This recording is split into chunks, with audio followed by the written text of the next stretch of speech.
جنات کا مسکن۔ ہم سب گاڑی سے باہر نکل آئے۔ سامنے پہاڑیوں کا ایک سلسلہ سا کھڑا تھا۔ سڑک کے پہلو میں ڈھلان پر ایک ٹوٹی پھوٹی سی چار دیواری کے اندر چند ایک پتھر کی سریں سی بکھری پڑی تھی۔ چند ایک پتھر یہاں وہاں زمین میں گڑے ہوئے تھے۔ اس قطع زمین پر عجیب سی وحشت چھائی ہوئی تھی۔ زمین کی ساخت عجیب سی تھی۔ مٹی کا رنگ بھی عجیب سا تھا۔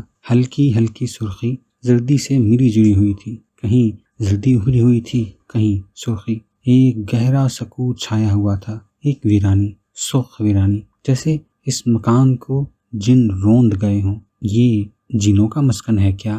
میں نے حسن سے پوچھا۔ یہ شہدائے بدر ہیں، وہ بولا۔ یہ شہدائے بدر کی قبریں ہیں۔ یہ وہ مقام ہے جہاں جنگ بدر لڑی گئی تھی۔ واقعی وہ جنات کا مسکن تھا۔ شہدائے بدر جن ہی تو تھے۔ ایثار و قربانی کے جذبے نے انہیں جن بنا دیا تھا۔ وہ قبریں نہیں رکھتی تھی۔ قبریں تو ان کی ہوتی ہیں جو فوت ہو جاتے ہیں، شہید تو فوت نہیں ہوتے۔ شہید کا جسم گرم رہتا ہے، خون ہمیشہ کے لیے جاری رہتا ہے۔ شاید رستے ہوئے خون کی وجہ سے وہ میدان اور پہاڑیاں گلابی ہو رہی تھیں۔ دفتن مجھے یاد آیا، وہ تو ہمارے محسنوں کا مسکن تھا۔ میرا سر احسان مندی اور شکر گزاری کے جذبات سے جھک گیا۔